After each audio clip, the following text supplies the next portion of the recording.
Assalamualaikum warahmatullahi wabarakatuh. Waalaikumsalam warahmatullahi wabarakatuh. Alhamdulillahirabbil alamin. Puji syukur marilah kita panjatkan kehadirat Allah Subhanahu wa taala karena pada hari ini kita dapat berkumpul dalam keadaan sehat walafiat. Halo adik-adik semuanya, bagaimana nih kabarnya hari ini? Baik. Alhamdulillah, semoga adik-adik semuanya selalu sehat dan tetap semangat ya.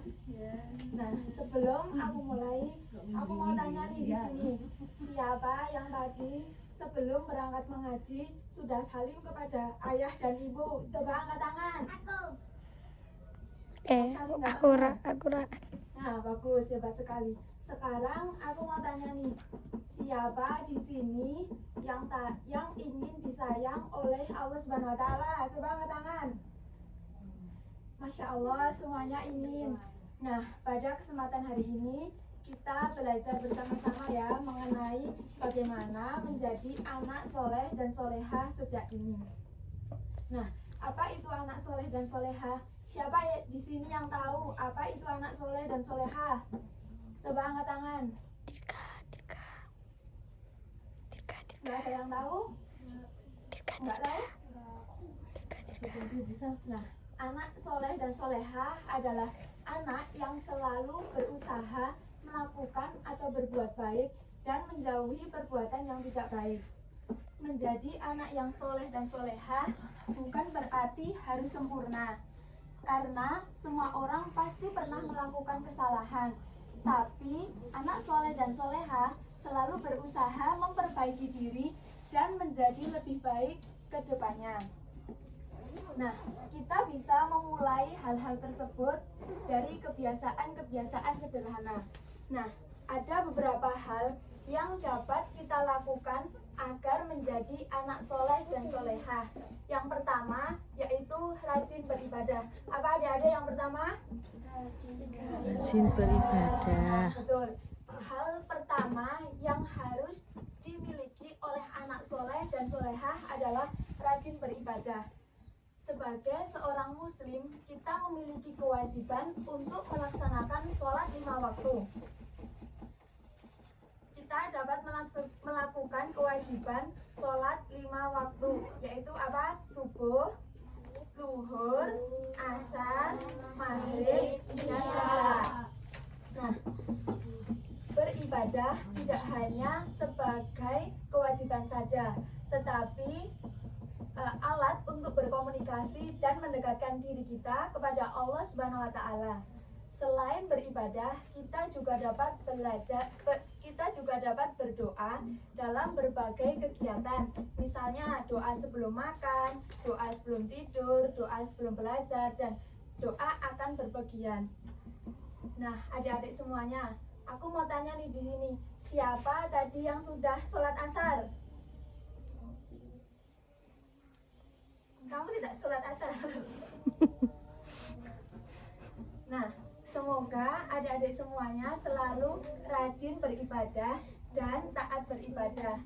Jika kita rajin beribadah, hati kita akan menjadi lebih tenang dan akan mendapatkan rahmat dari Allah Subhanahu wa taala. Yang kedua yaitu rajin mengaji dan belajar. Apa adik-adik yang nomor 2? Nah, betul. Sekarang ini kita sedang berada di TPA untuk belajar mengaji bersama-sama. Itu semua adalah hal yang sangat baik. Itu semua merupakan hal yang sangat baik, perbuatan yang sangat baik. Al-Quran adalah kitab suci yang digunakan umat manusia sebagai pedoman hidup. Mungkin dari adik-adik semua ada yang sudah lancar membaca Al-Quran, ada juga yang masih belajar huruf hijaiyah. Itu semua tidak masalah. Yang terpenting adik-adik semuanya harus rajin belajar dan tetap semangat untuk belajar mengaji ya. Selain rajin mengaji, kita juga harus rajin belajar. Belajar di sekolah akan mempermudah kita untuk mencapai cita-cita di masa yang akan datang. Bayangkan saja, jika di antara salah satu adik-adik di sini besok ada yang jadi dokter. Nah, dokter dapat menyembuhkan orang yang sakit. Dan ada juga yang menjadi guru. Guru dapat memberikan ilmu kepada banyak orang. Semua cita-cita itu dapat tercapai jika kita rajin belajar dan terus berusaha. Maka dari itu, kita harus rajin belajar dan jangan malas-malas belajar ya adik-adik semuanya. Yang ketiga yaitu berbakti kepada orang tua. Yang ketiga apa adik-adik? Berbakti kepada orang tua. Nah, betul. Yang ketiga yaitu berbakti kepada orang tua. Siapa di sini yang sayang kepada orang tua? Nah, alhamdulillah semuanya sayang kepada orang tua. Sayang kepada orang tua, kita itu tidak harus berupa hal-hal yang besar. Kita bisa menggunakan cara-cara sederhana dalam kehidupan sehari-hari.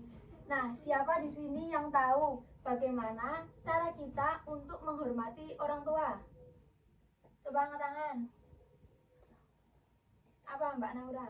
Membantu orang tua. Ya, betul. Nah, cara kita untuk menghormati orang tua sebenarnya cukup sederhana. Yang pertama, betul kata Mbak Naura, kita bisa membantu pekerjaan orang tua di rumah. Misalnya dengan membantu menyapu rumah, membantu membuang sampah pada tempatnya. Dan ada juga, misal ketika ayah atau ibu sedang memberi nasihat kepada kita. Nah, dengarkanlah nasihat itu dengan baik. Yang keempat yaitu berkata sopan. Misalnya nih, ketika ibu meminta bantuan kepada kita, nah kita jangan pura-pura malah tidak mendengar. Sebaiknya jika ibu meminta bantuan kepada kita, kita langsung melaksanakan apa yang diperintah oleh ibu. Dan misal ketika ayah sedang memberikan nasihat kepada kita, dengarkanlah nasihat itu dengan baik. Mungkin hal-hal tersebut terlihat biasa saja atau sederhana, tapi bagi orang tua itu merupakan hal yang sangat penting dan berharga.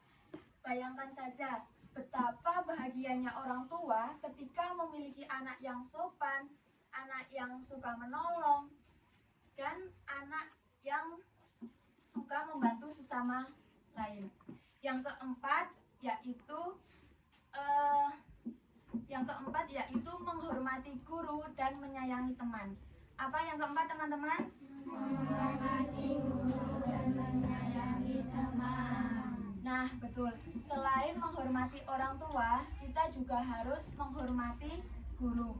Guru adalah orang yang telah memberikan ilmu kepada kita. Karena guru, kita bisa membaca, kita bisa menulis, kita bisa berhitung, dan memahami banyak pelajaran. Oleh karena itu, marilah kita berbakti kepada guru. Misalnya nih, ketika guru sedang menerangkan materi di depan, sebaiknya kita perhatikan materi tersebut dengan baik. Dan ketika kita bertemu dengan guru, kita harus bersikap sopan dan ucapkanlah salam kepada mereka. Sikap hormat tersebut akan memberikan materi yang kita dapat lebih bermanfaat. Selain menghormati guru, kita juga harus menyayangi teman. Di TPA maupun di sekolah, kita memiliki banyak teman. Teman adalah orang yang menemani ketika kita belajar maupun bermain. Oleh karena itu, kita tidak boleh mengejek teman, membuli teman, atau menyakiti perasaan teman. Kita harus menyayangi satu sama lain dengan teman. Misalnya nih, ketika ada teman kita yang sedang kesusahan, kita sebaiknya membantu, menolong. Nah, ada lagi, misal ada teman kita yang sedih karena habis terjatuh atau apa. Nah, Kalau bisa kita menghibur agar teman-teman tidak sedih. Ada juga misal nih ketika teman kita ada yang berbuat kesalahan atau melakukan kesalahan. Nah, sebaiknya kita memberi nasihat agar teman tersebut tidak melakukan kesalahan. Yang kelima atau yang terakhir yaitu jujur dan suka menolong. Yang kelima apa adik-adik semuanya? Jujur dan suka menolong. Nah, sifat selanjutnya yang harus dimiliki oleh anak soleh dan solehah adalah jujur. Siapa di sini yang tahu apa itu jujur?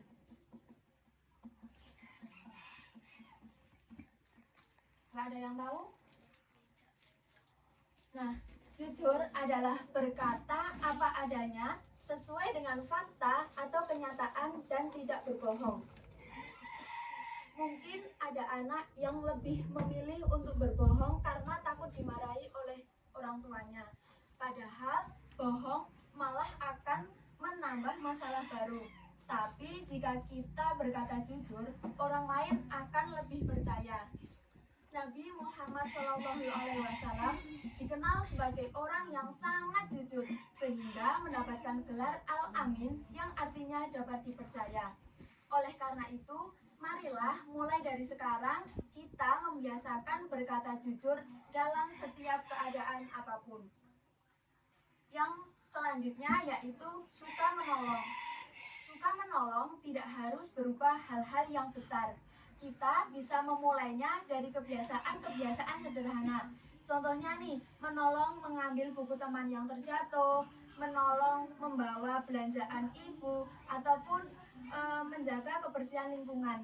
Itu semua termasuk perbuatan baik dan termasuk perbuatan menolong. Perbuatan sekecil apapun tidak akan sia-sia karena Allah selalu mengingat dan selalu tahu apa yang kita perbuat itu tidak akan sia-sia. Alhamdulillahirrabbilalamin, adik-adik semuanya, hari ini kita telah belajar mengenai bagaimana menjadi anak soleh dan soleha sejak ini. Kita belajar bahwa anak yang soleh dan soleha adalah anak yang pertama rajin beribadah, yang kedua yaitu rajin mengaji dan rajin belajar, yang ketiga yaitu berbakti kepada orang tua, yang keempat yaitu jujur dan suka menolong, dan yang kelima menghormati guru dan menyayangi teman. Nah, sebelum aku akhiri, nanti kalau aku bilang siap menjadi anak soleh dan soleha, adik-adik semua menjawab siap ya. Siap menjadi anak soleh dan soleha? Siap. Siap rajin mengaji dan beribadah? Siap. Siap menghormati orang tua dan guru? Siap. Masya hebat sekali, tepuk tangan untuk kita semua. Nah, semoga adik-adik semuanya di sini selalu menjadi anak yang bisa membanggakan orang tua dan dapat berguna bagi agama, bagi bangsa, dan masyarakat semuanya. Terima kasih atas perhatian adik-adik semuanya. Saya akhiri. Wassalamualaikum warahmatullahi wabarakatuh. Waalaikumsalam.